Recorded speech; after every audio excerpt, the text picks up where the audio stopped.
할렐루야. 잘 지내셨습니까? 예. 옆에 분들 보면서 좀 웃으면서 인사하면 좋을 것 같습니다. 예. 웃으면서 이렇게 한번 선포해 봅시다. 주님을 기뻐합시다. 이렇게 한번 선포해 보겠습니다.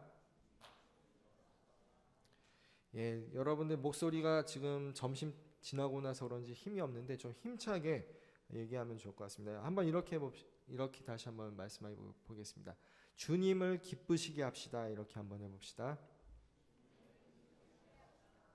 예, 아까보다 훨씬 더 나아진 것 같습니다.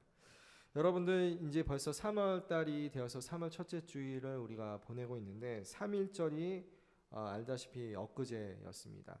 3.1절을 여러분 어떻게 보내셨습니까? 특별히 올해는 나라에서도 100주년, 1919년에서 이제 100년이 흐른 2019년 3.1절 그 운동이 벌어진 지 100주년이 되는 해다라고 좀 떠들썩했던 것 같습니다. 우리가 3.1 운동이라고 하는 것은 역사적으로 여러분이 국사 교과서에서만 배우는 게 아니라 교회 사적으로 보면은 한국교회 사적으로 보면 매우 중요한 의미가 있습니다. 그래서 3.1절 때 저는 그 정동 감리교회에서 한국교회 모든 협의회 또 한국기독교총연합회에서 주관하는 그 전체 교파 교단을 초월해서 연합하는 예배를 드렸습니다. 근데 예배를 드리는데 은혜가 있었습니다. 그래서 예배 가운데 하나님께서 이 예배 가운데 계신다라는 그런 느낌을 받으면서 감사하게, 물론 예배 시간이 순서가 많았지만은 참 그 은혜로운 예배를 드린 경험을 했습니다. 근데 그런 경험을 하면서 여러분들과 나누고 싶었던 것은 무엇인가 하면은 3.1절 예배라서 은혜가 있었다. 물론 그럴 수 있습니다. 그게 아니라 매 순간 이 자리에 여러분이 매 주일 나와서 드리는 예배가 하나님께서 베풀어 주신 은혜를 깨닫고 우리의 사랑을 온전히 주님께 드릴 수 있는 예배가 되면 좋겠다라는 생각을 해보게 되었습니다. 그래서 3.1절이라는 것에 대한 의미를 되새겨 볼 때 그것이 감사하고 감격할 일도 있습니다. 특별히 우리 연동 청년들, 어린 시절부터 이 교회에서 신앙생활한 청년들은 뭐 당연히 알고 있는 것이겠지만은 이 청년회 때 연동교회 이렇게 와서 함께 예배드리는 청년들은 연동교회 역사를 잘 모를 것 같습니다. 근데 이 정도는 자부심을 가져야 돼도 될 것 같습니다. 여러분은 교회 마당에 지금 패널이 설치되어 있는데 거기 보면은 우리 교회 출신의 그 민족운동에서 앞장섰던 애국지사 16분에 대한 것을 간략하게 붙여놨습니다. 그 연동교회에서는 115주년을 기념하면서 그 연동교회 애국지사 16인 열전이라는 책을 내기도 했습니다. 그래서 혹시 궁금하시면은 여기 교회 안에 있는 그 박물관, 교회 역사 박물관에 가면은 그 책이나 그런 자료들을 볼 수 있습니다. 3.1 운동 당시에 파고다 공원, 우리가 지금 알고 있는 탑골 공원에서 독립선언서가 낭독이 되었는데 그 독립선언서를 낭독한 분이 누구십니까? 바로 우리 교회의 성도였던 정재용이라는 분입니다. 그리고 민족 대표 33인 중에 이갑성이라는 분도 우리 교회 성도였습니다. 그 외에 함태영 전필순 목사님들도 우리 교회 목사님들도 독립운동과 또 나중에 건국을 위해서 애썼던 분들로 알고 있습니다. 여러분들이 이런 것들은 기본적으로 알고 내가 연동교회 출석하는데 이런 역사가 있는 교회고 또한 민족과 함께한 교회 다니고 있다라는 것은 자부심은 가질 필요가 있습니다. 그러면서 단순히 그것이 나의 자부심, 내가 다니는 교회가 좋다라는 의미가 아니라 여러분들도 그런 믿음의 선진들의 뜻을 받들어서 그런 삶을 살아갈 수 있기를, 세상에서 빛과 소금의 역할을 잘 감당하면 좋을 것 같다라는 생각을 해봅니다. 오늘은 우리가 이제 이사야서 말씀은 이제 큐티 책을 갖고 하면서 마지막 부분을 좀 다루게 되었습니다. 이사야서를 물론 마지막 부분을 다룬다 해서 66장을 다루는 게 아니라 58장을 다루지만은 여러분들이 더 이사야서를 더 깊이 나중에 개인적으로 묵상하는 시간을 가지면 좋을 것 같습니다. 배경 말씀을 다시 한번 설명드리겠습니다. 늘 말씀이 새로운 분들이 있을 것 같습니다. 이사야가 활동했던 당시는 남유다에서 그리고 북이스라엘이 멸망하는 그런 당시죠. 그래서 이스라엘의 역사를 보게 되면은 솔로몬 이후 남북이 어떻게 됩니까? 갈라져서 북이스라엘, 남유다 이렇게 나라가 갈려서 왕국이 분열 왕국기를 보내게 됩니다. 여러분이 상식적으로 알아야 되는데 북이스라엘에서는 하나님으로부터 또한 인정받고 칭찬받은 왕은 단 한 명도 없었습니다. 물론 그 많은 수많은 왕들이 있었지만 단 한 명도 하나님으로부터 인정받거나 훌륭한 왕이었다라고 기록된 것이 없습니다. 그런데 그 남유다에서는 간혹 훌륭한 왕들이 몇 번 나왔던 것 같습니다. 이사야 선지자가 활동하던 당시에 히스기야라는 왕이 또한 그런 인물 중에 하나입니다. 역사적인 배경을 다시 한번 살펴보면은 어떤 상황이었습니까? 북이스라엘은 BC 722년에 아수르라는 나라의 제국에 의해서 멸망을 당하게 됩니다. 근데 아수르가 여러분이 상식적으로 생각을 해보더라도 북이스라엘만 멸망시키고 그냥 돌아간 것이 아니겠죠. 그 기세를 모아서 어떻게 합니까? 남유다도 계속 침공을 하고 공격을 하는 상황이 벌어집니다. 근데 이때 히스기야 왕 때였는데 이때 동시대의 선지자가 이사야 선지자라는 겁니다. 근데 감사하게도 히스기야는 이사야 선지자를 통해서 하나님의 말씀에 순종했던 왕이었습니다. 그래서 종교개혁을 단행하고 모든 우상 숭배의 모습을 죄의 길에서 돌이키려고 노력을 했더니 하나님께서는 그 왕의 그러한 노력을 보시고 어떻게 합니까? 그 아수르가 이스라엘을 점령했듯이 남유다를 점령하는 일은 벌어지지 않았습니다. 비록 침공은 몇 번 당했지만은 예루살렘 성벽은 든든히 지켜줬고 아수르는 또 나중에 어떻게 됩니까? 바벨론이라는 나라의 멸망을 당하게 되죠. 그러나 중요한 것은 이 역사가 어떻게 되느냐, 여러분 성경을 다 알고 계시겠지만은 남유다도 결국 바벨론에 의해서 BC 586년에 멸망을 당하게 됩니다.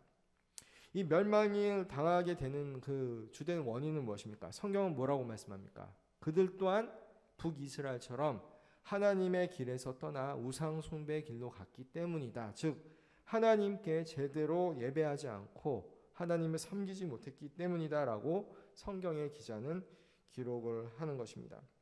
오늘 본문을 이해하시려면 특별히 58장을 어떻게 이해해야 되느냐? 이사야 당시는 바벨론에 의해서 남유다가 멸망당한 상황이 아닙니다. 그러나 오늘 본문을 여러분들이 문맥적으로 잘 살펴보면은 이때 상황은 예언적인 성격의 말씀이다라고 이해를 할 필요가 있습니다. 이사야서에서는 많은 예언이 있습니다. 특별히 우리가 중요하게 생각하는 것은 장차 오실 그리스도 예수님에 대한 수많은 예언인데 오늘 내용은 어떤 내용인가 하면은 바벨론 포로기 때 어떤 일이 일어났는가라는 것을 이사야를 통해서 하나님이 예언의 말씀으로 주셨다라고 이해를 하고 여러분이 성경을 보면은 좀 더 이해할 수 있을 것 같습니다. 근데 남유다도 결국 멸망을 당했죠. 당하니까 어떻게 됩니까? 많은 사람들, 지도층의 사람들이 그 바벨론의 포로로 끌려갔습니다. 거기서 활동했던 유명한 사람 중에 여러분이 아는 뭐 다니엘과 같은 총리까지 오른 그런 또한 사람도 알고 있습니다. 그 남유다가 멸망당하면서 그들은 하나님께 어떻게 합니까? 회개를 하는 겁니다. 주님, 우리를 불쌍히 여겨주소서라고 회개를 하는 거죠. 근데 이런 거 갖고 뭐라고 속담에 말합니까? 우리나라 속담 중에 소 잃고 외양간 고친다라는 속담이 있습니다. 근데 이 속담은 여러분이 그냥 속담으로 하는 것이 아니라 우리의 인생의 모습이기도 합니다. 사실 우리의 삶이라는 것은 실수와 실패의 연속이죠. 근데 실패와 실수를 통해서 우리는 무엇을 깨닫습니까? 다음부터는 이러지 말아야지. 이렇게 살면 안 되겠구나라는 것을 깨닫는 거죠. 아마 그 수능 치르고 이렇게 새내기 된 그 청년들은 뭐 알겠지만은 공부하면서 기본적으로 오답 노트 같은 걸 써본 적이 있을 겁니다. 오답 노트가 무엇입니까? 내가 틀렸던 문제들만 모아가지고 다시 한번 복습하면서 제대로 익히는 것이 오답 노트죠. 근데 인생이라는 것이 어떻게 보면 계속 오답 노트를 써 내가 나가는 과정일 수 있습니다. 소 잃고 외양간을 고치는 것이 오늘 본문의 내용입니다. 그 내용이 무엇인가 하면은 바벨론 포로기 때 이들이 우리가 결국 하나님 앞에 잘못 살았구나라는 걸 깨달으면서 금식을 하는 거죠. 하나님 앞에서 금식하면서 회개합니다라는 그런 운동을 벌이게 된 겁니다. 그 히브리서 11장을 보면은 믿음의 장이라고 되어 있습니다. 그래서 많은 믿음에 대한 내용이 무엇이다, 믿음이란 무엇이다라는 게 나오다가 믿음의 선진들에 대해서 쫙 열거를 하기 시작합니다. 그래서 히브리서 11장 4절에 보면은 아벨은 가인보다 더 나은 제사를 드림으로 의로운 자라 하시는 증거를 얻었다라고 말씀하면서 이러한 믿음의 사람들이 이런 일을 했다, 믿음으로 이렇게 했다라고 얘기를 합니다. 자, 이 말씀을 드리는 이유는 그 소위 꼭 외양간 고친다라는 말씀, 그 속담을 생각하다가 제 과거의 실수가 생각이 났기 때문입니다. 제가 신대원에 입시를 볼 때, 신대원에 이제 입시를 봐야지 신학대학원에 들어가게 되지 않습니까? 그래서 열심히 공부를 해서 시험 문제를 푸는데 주관식에 어떤 문제가 나는가 하면은 히브리서 11장에 있는 믿음의 선진들 가운데 제일 마지막 사람의 이름을 쓰시오, 이런 문제가 나왔습니다. 여러분 히브리서 11장 보시면 맨 마지막에 믿음의 선진의 이름이 뭐라고 되는지 아십니까? 물론 성경책 찾아보면 나오죠. 근데 시험장에서 어떻습니까? 오픈북이 아니기 때문에 성경을 볼 수가 없죠. 그래서 머리에 아는 지식대로 써야 되는데 하필 제가 그 문제를 틀렸습니다. 근데 그 틀린 것이 20년 전인데 아직도 제 머리에 기억이 남아서 믿음의 선진의 마지막 사람은 제가 기억을 하죠. 왜 그렇습니까? 틀렸기 때문에, 오답이었기 때문에. 우리의 인생에 있어서 어떤 실수와 실패의 경험은 어떻게 보면은 여러분들의 삶에 있어서 밑거름이 될 수 있다라는 거죠. 바벨론의 포로 기간이 단순히 그들이 고생을 했다, 노예 생활을 했다라는 것이 아니라 영적으로 보면 어떻게 됩니까? 하나님 앞에 깨닫고 그들이 주님 앞에 바로 서는 정화의 시간, 정결함의 삶을 살아가게 되는 시간이 되는 것입니다. 우리가 실패했다라고 할 때 그 실패에 대해서 아쉬워하고 안타까워하는 마음만 갖는 것이 아니라 그 실패가 나의 인생에 어떤 의미가 있는가라고 할 때 인생의 교훈을 배우게 됩니다. 그러면 어떻게 됩니까? 좀 더 성숙하고 성장할 수 있는 사람들이 됩니다. 제 좀 부끄러운 과거 얘기를 하나 더 하면 이런 것도 있습니다. 그 대학 1학년 때 보통 이제 열심히 여러분들 새내기들 잘 들으셔야 되는데 연애를 이제 하려고 막 노력을 하지 않습니까? 안 하시나요? 할 수도 있죠. 하다 보면은 실패를 하죠. 예. 그 실패를 그냥 실패로 놔두는 게 아니라 어떻게 해야 됩니까? 다음에 내가 연애를 하게 되면 잘 해야 되겠다라는 생각을 하게 됩니다. 저도 대학교 때 그런 경험이 물론 있었는데 딱 실패를 하고 어떻게 보면 이제 뭐 통보를 받고 이러면 어떻습니까? 마음이 안 좋죠. 근데 딱 그러고 학교의 캠퍼스에 딱 나서서 이제 뭐 학교에 수업은 있으니까 가야 되는 날이 돼서 가는데 선배가 딱 나를 보면서 하는 말이 지훈아 너 되게 성숙해 보인다, 이런 말을 하는 겁니다. 그러니까 아픈 만큼 어떻게 되는 거예요? 성숙해지는 거죠. 그 에디슨이라는 사람 여러분이 잘 알 겁니다. 에디슨이 유명한 일화가 많이 있는데 전구를 발명하기까지 그가 실패했던 횟수가 공식적으로 2399번이라고 나와 있습니다. 근데 그는 이런 말을 했다고 합니다. 나는 단 한 번도 실패한 적이 없다. 전구에 불이 안 들어오는 2399번의 이유를 단지 알았을 뿐이다. 이런 얘기를 했다라는 겁니다. 다시 본문으로 돌아가서 바벨론 포로들은 어떻게 했습니까? 포로기에 있었던 유다 사람들은 소잃고 외양간 고친다라는 말처럼 더 이상 예배 드릴 수 없는 성전도 없고 또한 포로로 노예처럼 끌려왔지만 하나님께 자복하고 주님을 찾기 시작했습니다. 그러면서 그들이 했던 운동이 금식이었다라는 겁니다. 물론 이 바벨론 포로기 이전에도 많은 금식에 대한 이야기가 성경에 나옵니다. 그런데 바벨론 포로기 때 금식은 나라를 잃은 슬픔과 그 죄악들, 민족적인 공동체적인 금식으로 발전이 되었고 1년에 최소한 4번의 금식을 했다라고 기록이 나옵니다. 그 말씀이 스가랴서 8장 19절 말씀인데 거기 보면은 4번 금식한 기록이 이렇게 언급이 됩니다. 4월달, 5월달, 7월달, 10월달. 그래서 역사적으로 보면 이들이 바벨론 포로기에 왜 금식을 했는가 봤더니 4월 9일의 금식은 예루살렘 성이 함락된 것에 슬퍼하면서 금식을 합니다. 그리고 5월 10일에는 성전이 파괴된 것에 대해서 금식을 합니다. 그리고 7월 2일에는 그 총독으로 있었던 그 유다의 총독으로 왔던 그달리아가 살해된 것을 또 생각하면서 금식을 했습니다. 그리고 10월 10일은 예루살렘이 처음으로 바벨론에 의해서 공격당했던 것을 놓고 금식을 했습니다. 그러니까 1년에 이런 4번의 금식을 하면서 유대인들은 어떻게 했습니까? 나라 잃은 슬픔을 기억하면서 하나님께 바로 돌아오겠다라고 그렇게 다짐을 하는 거죠. 우리나라로 치면 더 여러분이 이해가 될 것 같습니다. 그 유다 사람들이 금식일을 정해서 금식했던 것은 우리 민족으로 치면 어떻습니까? 그 경술 국치일에 해당할 수 있을 겁니다. 일제가 우리나라를 어떻게 합니까? 일본의 통치권을 잉여한다라고 강제로 한일 병합 조약을 체결한 날이 경술년 1910년. 그러니까 경술이라는 것은 경술년을 의미하죠. 1910년 몇 월 며칠입니까? 8월 29일이죠. 이 날이 나라를 잃은 치욕의 날이 됩니다. 공식적으로. 그러니까 이 유대 백성들이 그런 금식일을 정하고 했다라는 것은 그런 역사를 읽지 말자라는 의미가 있다라는 겁니다. 근데 오늘 본문은 여러분이 좀 잘 이해해야 되는데 좀 시간이 많이 없어서 간략간략하게 설명하자면은 2절 말씀은 되게 은혜로운 말씀인데 이것은 반어법입니다. 반어법이라면 너희가 이렇게 지금 잘하고 있구나라고 되어 있지만은 그 말은 무엇입니까? 잘하고 있지 않다라는 것을 얘기하기 위해서 쓴 구절입니다. 그래서 2절 말씀을 그냥 이것만 놓고 보면은 은혜스러운 말씀이지만은 이 문맥을 여러분이 놓고 반어법이구나라는 것을 이해하고 말씀을 살펴볼 필요가 있습니다. 근데 이사야는 지금 어떤 것을 책망을 하고 있습니까? 유대 백성들이 바벨론 포로기 때 금식하는 것 자체를 책망하는 것이 아닙니다. 금식의 행위 자체는 문제가 되지 않았습니다. 그러면서 그들은 금식을 또한 제대로 했던 것 같습니다. 그러나 문제는 무엇입니까? 그들의 금식이 그들의 삶과 연결되지 않았다라는 것에 문제가 있었습니다.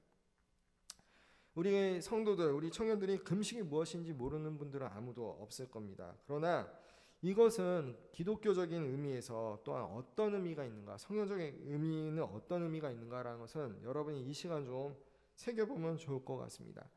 금식을 잘했다라고 생각하는 것은 행위에 있어서는 잘했다라는 것이죠. 근데 기독교적인 금식의 의미를 보면 이렇습니다. 일반적으로 기독교에서 말하는 금식이라는 것은 음식 또는 물을 먹지 않는 것, 혹은 대부분의 음식을 금하고 물과 간단한 음식만을 먹는 것을 의미하기도 합니다. 그러니까 이것을 어떻게 보면 단식과 비슷하다라고 할 수 있는데 외적으로는 그렇습니다. 성경에 보면은 금식에 있어서의 시간은 언제냐? 하루에 해가 뜬 때부터 해가 질 때까지 그들은 금식을 했다라고 합니다. 그러니까 해가 뜨는 순간부터 아무것도 안 먹고 해가 진 다음에 음식을 먹는 거죠. 근데 이런 전통은 어떻게 보면 그 이슬람의 라마단하고 또 비슷하게 아랍의 그런 문화 가운데 있는 것처럼 보이기도 합니다. 그렇다면 금식은 왜 했습니까? 구약시대 금식은 그 강한 비탄의 감정의 표현이었습니다. 바벨론 포로기에 이렇게 공식화된 1년에 4번 지키는 금식 이전의 금식이라 함은 그들의 삶에 있어서 강한 비탄의 감정, 슬픔의 감정을 표현하는 것이 금식이었다라는 겁니다. 근데 여러분이 이 용어를 잘 알 겁니다. 식음을 전폐한다. 다들 들어봤을 것입니다. 우리 청년들이 식음을 전폐해야 할 때가 언제입니까? 여러분이 금식을 해본 청년들도 있을 것이고 없는 청년들도 있을 텐데 식음을 전폐한다라는 느낌이 어떤 느낌입니까? 예를 들면 이런 거죠. 집에서 열심히 잘 지내려고 하는데 엄마나 아빠한테 호되게 꾸지람을 당하거나 싸우는 일이 벌어집니다. 형제간에. 근데 그때가 어떤 때입니까? 하필 밥 먹을 때 바로 앞입니다. 그래서 엄마가 막 열심히 혼내고 다음날 뭐라 그럽니까? 밥이나 먹어 이러죠. 근데 여러분은 그럴 때 어떤 마음이 듭니까? 밥이 먹히지 않으니까 안 먹어 이러고 자기 방에 들어가서 문을 잠그고 있습니다. 왜 그렇습니까? 밥 먹을 기분이 아니라는 거죠. 식음을 전폐한다라는 느낌이 어떻게 보면 이럴 수도 있는 것이죠. 아니면 아까 제가 말씀드렸던 것처럼 이성 친구와 결별했을 때 어때요? 밥맛이 뚝 떨어지죠. 그래서 음식을 먹지 않죠. 그러니까 슬픔의 표현이 우리가 어떻게 보면 먹는다라는 것은 생존과 연결이 됩니다. 근데 먹지 않는다는 것은 무엇과 연결이 됩니까? 반대로 죽음과 연결이 되는 거죠. 성경에 나오는 금식의 행위들을 보면은 비애가 있습니다. 비애라는 건 뭐예요? 가장 큰 슬픔의 감정을 의미하죠. 그래서 자녀나 배우자를 잃게 될 때 어떻게 합니까? 며칠 동안 금식을 하게 됩니다. 슬퍼서 자녀를 잃은 슬픔 때문에, 또한 부모나 배우자를 잃은 슬픔 때문에. 그러한 금식의 모습이 있지만 또 어떤 모습이 있습니까? 자신의 죄를 뉘우칠 때도 금식의 행위를 선택을 합니다. 하나님 앞에서 너무나 자신의 죄가 비참하고 큰 것을 깨달을 때 어떻게 합니까? 주님, 제가 금식하면서 저의 죄를 회개합니다 라고 나오는 거죠. 또한 간절한 마음으로 탄원을 할 때도 금식의 모습이 나옵니다. 그래서 구약의 금식의 특징을 보면은 개인적으로 하는 금식, 공동체적으로 하는 금식이 있습니다. 그런데 바벨론 포로 이후에는 유대교에서 이렇게 정기적으로 하게 되었습니다. 그 느헤미야는 어떤 금식을 했습니까? 우리가 느헤미야서를 작년에 살펴보았는데 예루살렘 성이 회파됐다라는 소식을 듣고 그는 수일 동안 슬퍼하면서 금식했다라고 느헤미야서에 말씀을 합니다. 또한 다니엘도 어떻게 합니까? 포로로 끌려가 가지고 금식하면서 베옷을 입고 또한 그 슬픔을 하나님께 올려드리는 모습이 있습니다.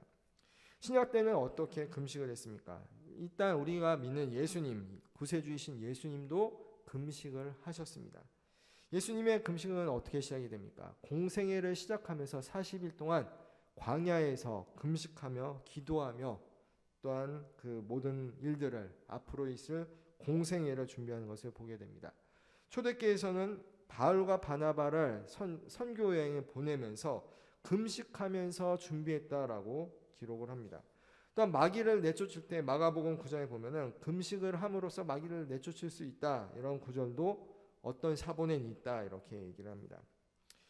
그 구약의 금식과 신약의 금식의 의미나 그런 내용은 별 차이는 없습니다. 그런데 신약의 금식에 있어서의 잘못된 모습이 오늘 이사야가 지적하는 내용과 동일한 모습이 있습니다. 무엇인가 하면은 예수님께서 책망을 했던 그 종교 지도자들 중에 바리새인들의 모습입니다. 바리새인들도 예수님처럼 금식을 했는데 그들은 어떤 금식을 했습니까?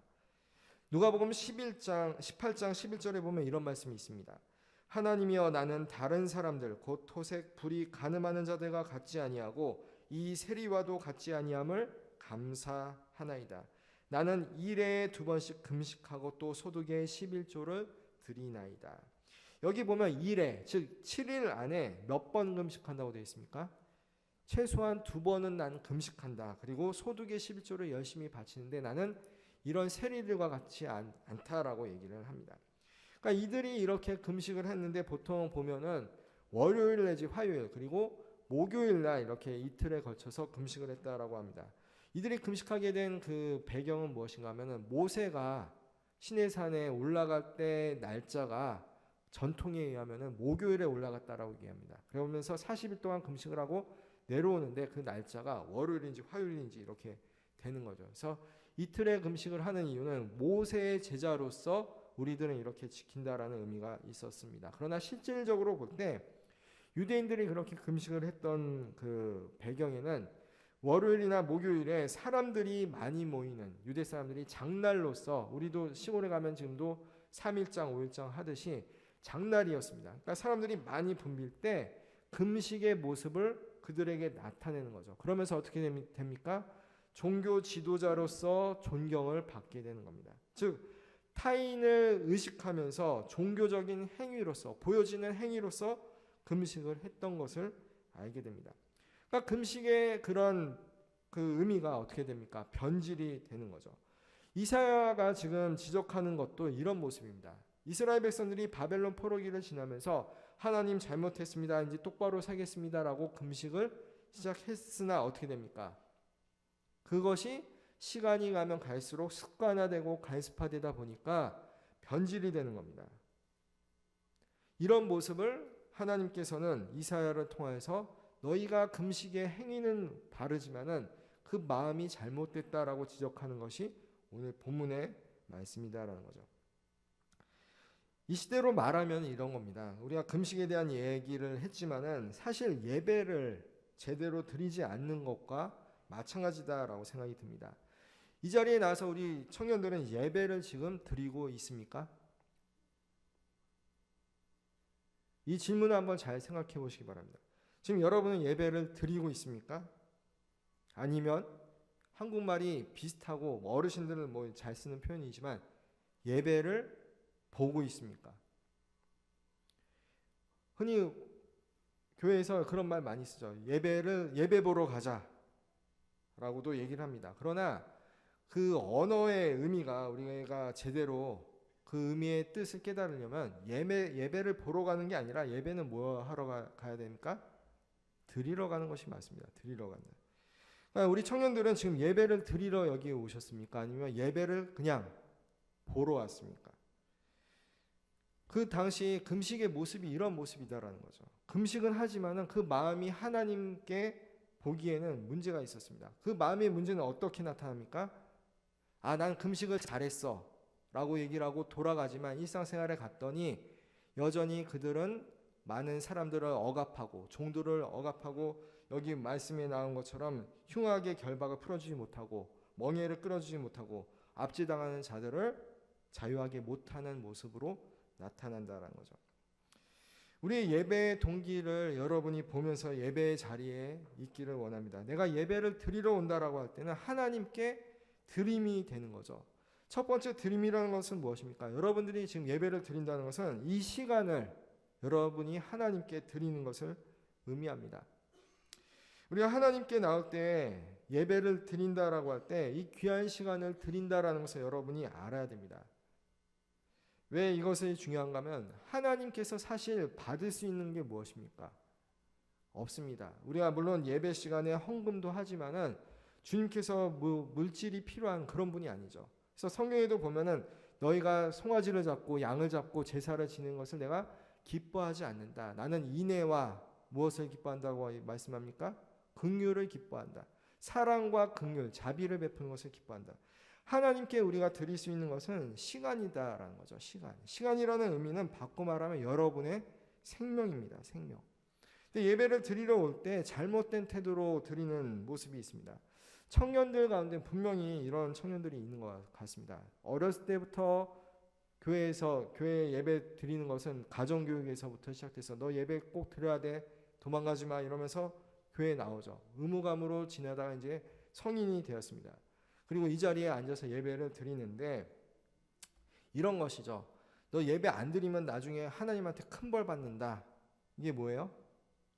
이런 의식에 어렸을 때부터 주입된 이런 말 가운데 우리 마음 가운데 어떤 마음이 생깁니까? 내심 두려움이 생기죠. 그래서 주일날 예배를 안 드리고 뭔가 딴짓을 하게 되면 마음이 어떻습니까? 불안하고 불편하고 찜찜해집니다. 그래서 물론 지금도 뭐 많은 목사님들이 저를 포함해서 그런 설교를 종종 하기도 합니다. 주일날 성수해야 된다.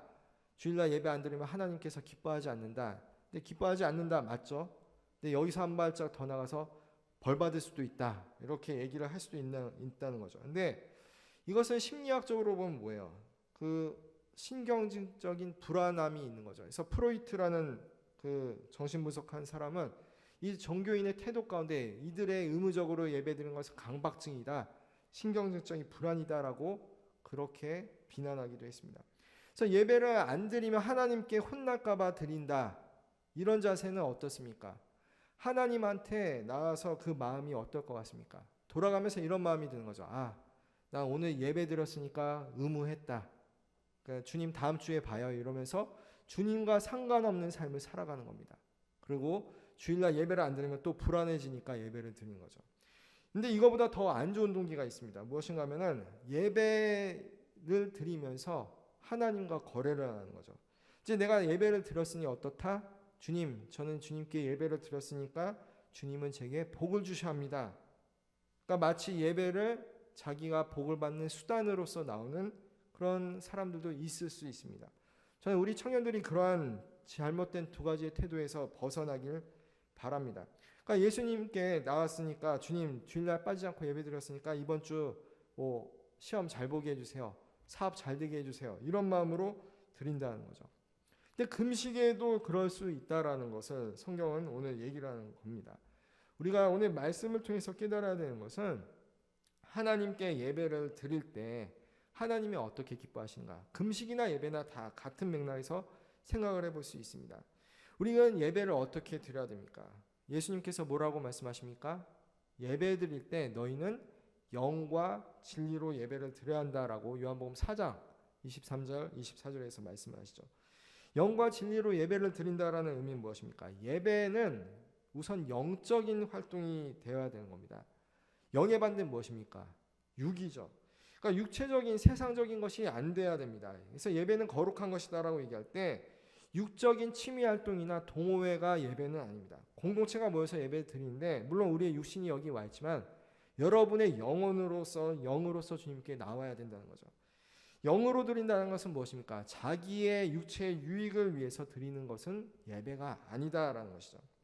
영으로 하나님께 나와야 됩니다. 하나님은 영이시기 때문에 우리가 드릴 때 우리의 영혼이 성령님께서 역사해서 예배 가운데 나가도록 해야 된다라는 겁니다. 두 번째는 무엇입니까? 진리로서 예배를 드려야 된다. 영과 진리. 진리의 반대는 무엇입니까? 거짓이죠.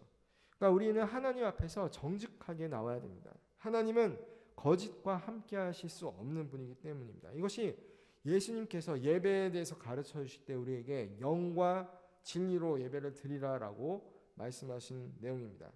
그러면서 주님은 어떤 말씀하셨는가 보면은 예배를 통해서 하나님을 만나라라고 얘기합니다.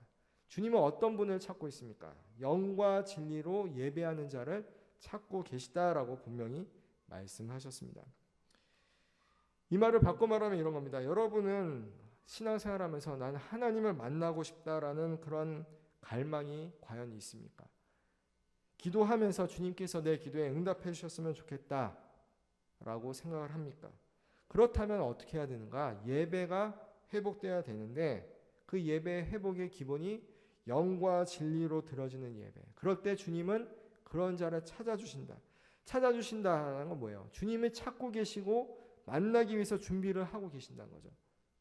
저는 이 자리에 나온 모든 청년들이 영과 진리로 예배를 드렸으면 좋겠습니다. 성경에 보면 구약에 분명히 가인과 아벨이 똑같이 하나님께 제사를 지냈는데 하나님은 가인의 제사를 받지 않으시고 아벨의 제사를 받으셨습니다. 바꿔 말해서 모든 예배를 다 받으시는 것이 아닙니다. 우리의 모습도 그렇습니다. 여기 앉아서 다 지금 예배 자리에 있지만 모든 사람의 예배를 하나님이 다 받으시는 것은 아닙니다. 오직 영과 진리로 하나님께 나아가는 자들의 예배를 주님께서 받으십니다. 이제 이번 주 수요일부터 사순절이 시작이 됩니다. 사순절은 어떤 기간입니까? 부활절 전에 주일을 뺀 40일을 사순절이라 그래서 수요일부터 시작이 됩니다. 그래서 죄의 수요일, 영어로 Ashes Wednesday라 그러는데 머리에 죄를 뒤집어 쓰고 회개하는 회개로 시작을 해서 예수님의 고난과 십자가를 묵상하는 기간이 사순절입니다. 이 사순절이 오면 또한 간습적으로 이게 또 마치 바벨론 포로기 때 금식을 했던 이스라엘 백성들처럼 의무적으로 외형적으로 하는 것이 아니라 우리가 정말 주님 앞에 예수님의 그 십자가의 고난을 묵상하는 절기로 삼아야 할 필요가 있을 것 같습니다.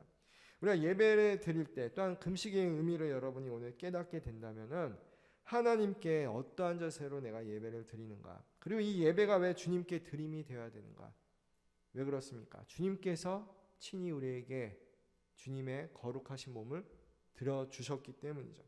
여러분은 그 몸을 받고 그 보혈의 능력으로 힘으로 이 자리에 주님 앞에 나왔습니다. 그렇기 때문에 주님께 이 시간을 드리는 것은 마땅하고 당연합니다. 그렇다면 여러분들이 그냥 와서 난 예배 드렸으니까 이번 일주일 동안 또 죄책감 없이 살아도 된다, 아니면 이번 일주일 동안 난 예배 드렸으니까 하나님이 이러한 복을 주셔야 된다, 그렇게 예배의 동기와 목적이 잘못된 것이 아니라 주님 앞에 이 예배 자체가 주님을 만나는 시간으로서 여러분이 경험을 해야 됩니다. 그리고 그 경험이 어떻게 돼야 됩니까? 오늘 책망의 내용을 보면은 삶이랑 연결이 돼야 되는 거죠. 우리가 예배를 잘 드렸다고 하는 것은 단지 여기서 은혜 받고 끝났다, 아 주님이 오늘 만나주셨어, 내 찬양하는데 내 감정이 뜨거워졌어, 이게 아니라 여러분의 삶에 있어서 그 한순간 한순간이 어떻게 됩니까? 주님이 기뻐하시는 인애와 긍휼을 실천하는 삶, 우리 주변의 어려운 사람들에게 그리스도의 사랑을 전하고 빛과 소금의 역할을 감당하는 삶을 살아갈 때 그 예배를 주님께서 기뻐 받으시고 그 금식을 주님께서 돌아보신다라는 겁니다. 우리 청년들의 삶, 특별히 이번 주에 사순절이 시작이 되는데 더 말씀은 안 하겠지만 스스로 한번 찾아보시기 바랍니다. 사순절을 어떻게 보내야 될까? 구글에 검색하면 다 나옵니다. 근데 율법적으로 의무적으로 하는 게 아니라 내가 정말 주님의 그 구원의 기쁨을 알고 감사할 수 있는 그런 믿음이 있다면, 최소한의 예수님이 날 구원해 주신 것을 알고 믿는다면은 여러분이 그 사랑하는 예수님을 위해 어떻게 이 사순절을 살아갈 것인가. 비록 우리가 금식에 동참하지 않는다 할지라도 금식의 태도와 동기와 그 마음이 주님께 나타나야 할 줄 믿습니다. 자, 여러분이 노력을 하시면서 정말 주님 앞에 바로 서고 주님이 받으시는 예배, 주님이 기뻐하시는 금식을 할 수 있는 귀한 우리 모든 청년들이 다 되길 간절히 바랍니다. 기도합니다. 사랑해 주님 감사합니다. 오늘 이사야서의 말씀을 통해서 주님이 기뻐하시는 금식이 무엇인지 말씀을 통해 깨닫게 하시니 감사합니다. 우리 청년들의 삶을 돌아봅니다. 우리의 예배가 주님께 드려지는 예배인지, 그냥 예배 보러 와서 구경하고 돌아가는 예배인지, 우리의 동기가 어떠한지, 죄책감 때문에 드리는 예배인지, 아니면 하나님께 떼쓰고 무엇인가 얻으려고 드리는 예배인지, 우리의 잘못된 행위와 잘못된 동기를 용서하여 주시고 주님 앞에 순전한 예배, 영과 진리로 드리는 예배가 될 수 있도록 도와주시옵소서. 이 예배 가운데 우리를 만나주시는 주님을 우리가 사모하게 하시고 주님의 만나주심을 바라면서 이 자리에 나오게 하여 주시옵소서. 우리 모든 청년들의 삶 가운데 그 예배 가운데 만나주시는 주님이 우리 삶에서 동행해 주심을 잊지 않게 하시고 우리의 삶이 또한 주님이 기뻐 받으시는 하나의 또한 예배가 될 수 있도록 인도하여 주시옵소서. 감사드리며 예수님의 이름으로 기도드립니다.